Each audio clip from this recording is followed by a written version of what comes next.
السلام علیکم ورحمۃ اللہ وبرکاتہ۔ بسم اللہ الرحمن الرحیم۔ عزیز طلبہ، تعلیم الاسلام کے گزشتہ سبق میں ہم نے نماز کی پوری ترکیب پڑھی تھی کہ کیسے نماز پڑھتے ہیں، اس کا مفصل طریقہ آپ کے سامنے آ گیا ہے۔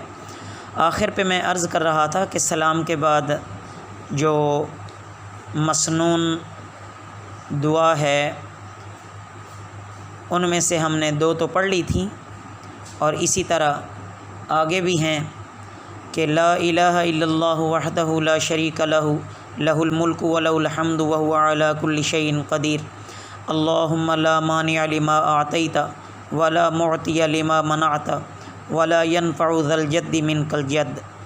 تو اس طرح کی جو بھی مسنون دعائیں ہیں ان کو پڑھا جا سکتا ہے۔ تو آج کے سبق میں ہم تعلیم الاسلام کا حصہ 4 شروع کرنے لگے ہیں، اور اس کا پہلا شعبہ اس کو تعلیم الایمان یا اسلامی عقائد کے نام سے بیان کیا گیا ہے۔ تو دیکھیں، بسم اللہ الرحمن الرحیم۔ سوال، لفظ اللہ کے کیا معنی ہے؟ جواب، اللہ اس ذات کا نام ہے جو واجب الوجود ہے اور تمام صفات کمالیہ اس میں موجود ہیں۔ سوال، واجب الوجود کے کیا معنی ہیں؟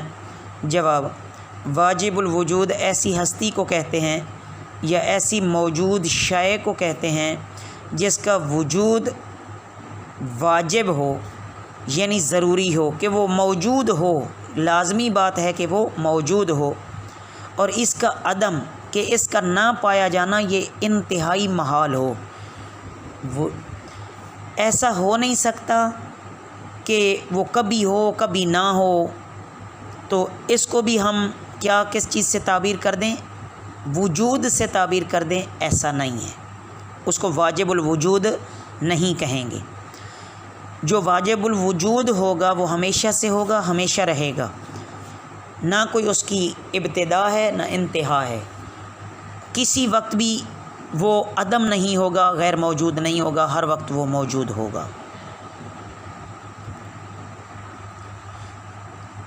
بس اللہ تعالیٰ کی ذات ہی واجب الوجود ہے۔ سوال، صفات کمالیہ کے کیا معنی ہیں؟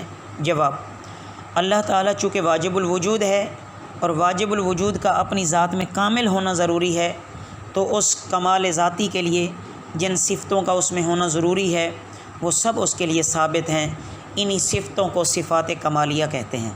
سوال، جو چیز ہمیشہ سے ہو اور ہمیشہ رہے اسے کیا کہتے ہیں؟ جواب، ایسی شے کو قدیم کہتے ہیں۔ سوال، خدا تعالیٰ کے سوا اور کیا چیزیں قدیم ہیں؟ جواب، اللہ تعالیٰ اور اس کی تمام صفات قدیم ہیں، ان کے سوا اور کوئی چیز قدیم نہیں ہے۔ سوال، جب اللہ تعالیٰ کے سوا کوئی اور چیز ہمیشہ سے موجود نہیں تھی تو اللہ تعالیٰ نے آسمان اور زمین اور تمام چیزیں کیسے بنائیں؟ جواب، اللہ تعالیٰ نے تمام عالم کو اپنے حکم اور اپنی قدرت سے پیدا کیا، اسے عالم کے بنانے اور آسمان اور زمین پیدا کرنے کے لیے کسی چیز کی حاجت نہیں تھی، کیونکہ اگر اللہ تعالیٰ بھی عالم کو پیدا کرنے میں کسی چیز کا محتاج ہوتے تو وہ واجب الوجود بھی نہ ہوتے۔ اللہ تعالیٰ بہرحال اس طرح کسی چیز کے بھی محتاج نہیں ہیں، اللہ ہی واجب الوجود ہے، اور واجب الوجود دراصل اپنے کسی کام میں بھی کسی دوسری چیز کے محتاج نہیں ہوتے۔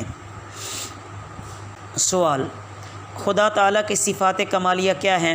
جواب، وحدت، قدم یا وجوب وجود بھی اسے کہتے ہیں، حیات، قدرت، علم، ارادہ، سمع، بصر، کلام، خلق، تکوین وغیرہ۔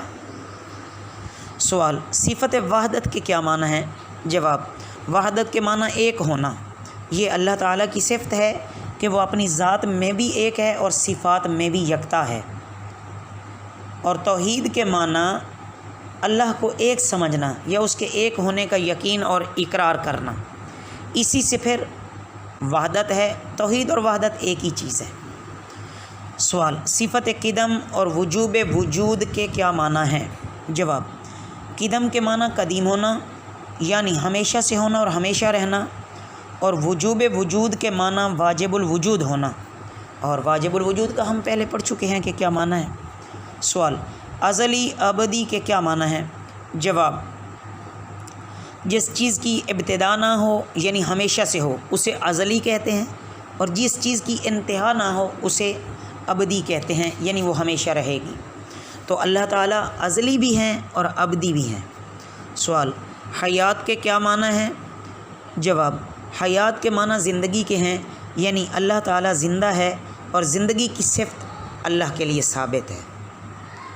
سوال، صفت قدرت کے کیا معنی ہیں؟ جواب، قدرت کے معنی طاقت کے ہیں، یعنی عالم کو پیدا کرنے اور قائم رکھنے، پھر فنا کر دینے اور پھر اس کو موجود کرنے کی قدرت اللہ کے پاس ہے۔ سوال، صفت علم کے کیا معنی ہیں؟ جواب، علم کے معنی ہے جاننا۔ اللہ تعالیٰ کو تمام چیزوں کا علم ہے، وہی اصل عالم ہے، اس کے علم سے کوئی چیز پوشیدہ نہیں ہے، ذرہ ذرہ کا اسے علم ہے۔ اندھیری رات میں کالی چیونٹی کے چلنے میں اس کے پاؤں کی حرکت کو بھی اللہ رب العزت بخوبی جانتے ہیں اور اللہ دیکھ رہے ہیں۔ اور انسان کے دل میں جو خیالات آتے ہیں وہ اللہ کے علم میں ہیں، اور علم غیب کے بارے میں سب کچھ علم ہونا یہ اللہ تعالیٰ کی خاص صفت ہے۔ سوال، ارادہ کے کیا معنی ہیں؟ جواب، ارادہ کے معنی اپنے اختیار سے کام کرنا، یعنی اللہ تعالیٰ جس چیز کو چاہتے ہیں اپنے اختیار سے پیدا کر دیتے ہیں، اور جس چیز کو چاہتے ہیں اس کو ختم کرنا اس کو اللہ تعالیٰ ختم فرما دیتے ہیں۔ بہرحال عالم کی اس جہان کی کوئی چیز اللہ تعالیٰ کے اختیار اور ارادے سے باہر نہیں ہے، وہ کسی کام میں مجبور نہیں ہے۔ بقیہ انشاءاللہ اگلے سبق میں۔ وما علینا الا البلاغ المبین۔